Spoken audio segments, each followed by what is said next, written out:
Divided by countries, united by IPL. IPL शायद दुनिया की इकलौती ऐसी क्रिकेट लीग है जहां दर्शक और खिलाड़ी दोनों ही इसका हिस्सा होने पर अफसोस नहीं करते, क्योंकि भाई ये लीग ही ऐसी है, एकदम पैसा वसूल। वैसे आज की हमारी वीडियो भी एकदम पैसा वसूल होने वाली है, क्योंकि आज हम आपको आईपीएल के इतिहास की one of the best funny moments लेकर आए हैं, जिसमें हम आपको बताने वाले हैं कि कैसे पोलार्ड के मुंह पर पट्टी लग गई, अंपायर बॉल को जेब में डालकर ही भूल गया, कैसे फील्डिंग बनी सबके हंसी का कारण, और इसी के साथ ही साथ और भी किस्से जो आपको खुश कर जाएंगे। तो चलिए बिना किसी देरी के शुरू करते हैं। किरोन पोलार्ड के मुंह पर लगा टेप। दोस्तों, वेस्ट इंडीज के खिलाड़ी थोड़े से सनकी होते हैं। अरे यार, आम भाषा में बोलें तो सिरफिरे, क्योंकि आमतौर पर कोई भी खिलाड़ी जिन बातों पर भड़क जाता है ना, उन बातों को ये कैरेबियाई खिलाड़ी बड़े ही मजाक में लेते हैं, और जो बातें असल में मजाक में लेने वाली होती हैं, ये उन पर भड़क जाते हैं। अगर अभी भी नहीं समझ में आया तो इस क्लिप को ही देख लीजिए। आईपीएल के 8वें सीजन में मुंबई इंडियंस के खिलाड़ी किरोन पोलार्ड ने अपने वेस्ट इंडीज टीम के साथी और आरसीबी के तेज तर्रार बल्लेबाज क्रिस गेल के साथ बातचीत कर रहे थे, लेकिन अंपायर ने पोलार्ड को बीच में ही रोक दिया। अब देखा जाए तो कोई भी खिलाड़ी इस बात पर ऑफेंड हो सकता है कि क्या यार, मैं दूसरे खिलाड़ी से बात भी नहीं कर सकता क्या? ठीक है ना, हम दोनों एक ही देश के खिलाड़ी हैं, बात कर रहे हैं, क्या दिक्कत है? लेकिन पोलार्ड नाराजगी जताना तो छोड़िए, माहौल को फनी बना गए। जी हाँ, पोलार्ड अगले ओवर में अपने मुंह पर टेप लगाकर मैदान पर घूमते हुए नजर आए, जो कि दर्शकों के लिए वाकई में यार एपिक मोमेंट बन गया था कि क्या बात है।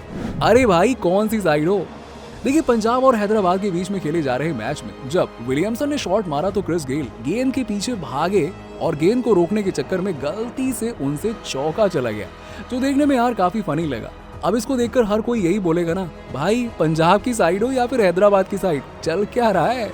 गेंद चोर कौन? अब इस वीडियो ने गली क्रिकेट में सभी को अपने समय की याद दिला दी। असल में ये किस्सा है 2019 के आईपीएल का, जब आरसीबी और पंजाब के बीच में एक मैच खेला जा रहा था।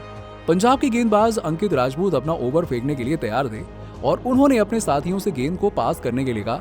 इसके बाद जो हुआ ना, उसने सभी को सकते में डाल दिया यार। उनकी टीम के साथी, एम्पायर और हर कोई उनके ही जैसा क्लूलेस था, क्योंकि किसी के पास भी गेंद ही नहीं थी। काफी देर इधर उधर ताकने के बाद चौथा एम्पायर नई गेंद देने के लिए मैदान में चला आया, लेकिन इस किस्से में मिनट भर बाद ही टेलीविजन में एक रिप्ले दिखाया गया कि एम्पायर शमसुद्दीन ने गेंद को अपनी जेब में रखा था, और इसके बारे में वो पूरी तरह से भूल गए थे कि जेब में गेंद रखी हुई है उनके। हालांकि ये एक्शन क्रिकेट के नियमों के खिलाफ था, पर अनजाने में होने के कारण ये वाकई में यार बहुत फनी मोमेंट था। ऐसा रन आउट नहीं देखा होगा। अब यूं तो आईपीएल में एक से एक कैच आउट और रन आउट देखने को मिलते हैं, जिसको देखकर सभी दांतों तले उंगलियां दबा लेते हैं, लेकिन कभी कभी ना फील्डिंग इतनी साधारण और मजाकिया हो जाती है, जिसको देखकर दर्शक तो क्या, खिलाड़ी भी हंसने पर मजबूर हो जाते हैं। दिल्ली और चेन्नई के बीच में खेले जा रहे मुकाबले का रन आउट भी देख लीजिए आप, मजा आ जाएगा। जब गेंदबाज ने एक बार नहीं 2 बार आसान से दिखने वाले रन आउट को छोड़ दिया। जी हाँ, जब मिल बैठे पुराने टीममेट्स तो सूझी पुरानी खुराफातें। भारतीय और वेस्ट इंडीज प्लेयर आपस में बहुत मस्ती करते हैं, जिसका एक उदाहरण आपको इस क्लिप में मिल जाएगा।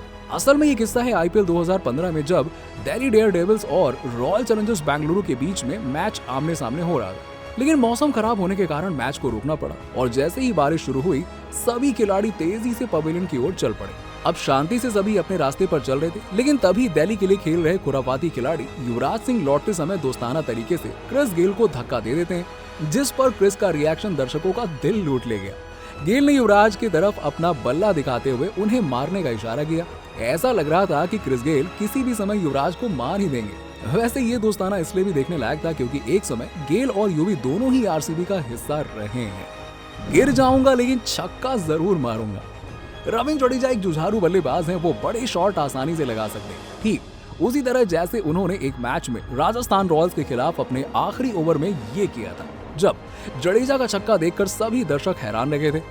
असल में चेन्नई को आखिरी ओवर में 18 रन चाहिए था। स्टोक्स की गेंद जड्डू से काफी दूर थी, जिस पर उन्होंने छक्का तो लगा दिया, लेकिन अपना संतुलन खो दिया और सीधा जमीन पर गिर पड़े, और यहाँ तक कि बेन स्टोक्स भी अपने फॉलो थ्रू के बाद गिर पड़े। अब नीचे रहते हुए गेंद को घूरते हुए दोनों का बेहतरीन रिएक्शन मैच देख रहे और देखने आए दर्शकों को मस्त एंटरटेन कर गया। जब पीटरसन को माही से जवाब मांगना पड़ गया महंगा। प्रेस कॉन्फ्रेंस के दौरान महेंद्र सिंह धोनी के मजाकिया जवाब ऐसे होते हैं जो फैंस के बीच उनकी ठग लाइफ मोमेंट्स को ताजा कर देते हैं।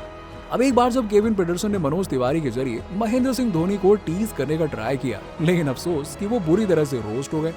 असल में आईपीएल 2017 में एक मैच के दौरान जब केविन पीटरसन मनोज तिवारी से कहते हैं कि यार आप एमएस को बोल दीजिएगा कि वो उनसे कई गुना बेहतर गोल्फर है। तिवारी ने वही किया जो उनसे करने को कहा गया था और हमेशा की तरह महेंद्र सिंह धोनी का जवाब सामने वाले पर उल्टा भारी पड़ गया। उन्होंने जो जवाब दिया ना, उसने कमेंट्री बॉक्स में सभी को हैरान कर दिया।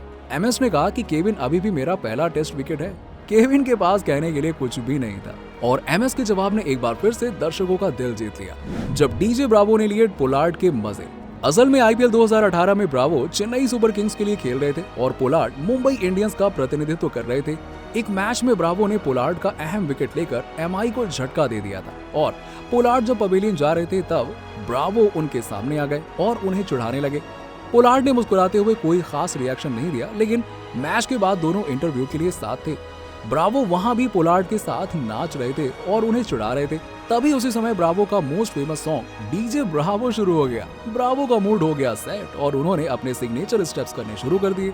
आखिर में पोलार्ड ने ब्रावो के डांस मूव्स देखकर उन्हें मजाक में ही धक्का मारकर एक बड़ा ही फनी रिएक्शन दे दिया। खैर दोस्तों, आपको कौन सा मोमेंट सबसे ज्यादा अच्छा लगा नीचे हमें कमेंट सेक्शन में कमेंट करके बताइए। मिलते हैं आपसे अगले वीडियो में, तब तक के लिए बाय बाय।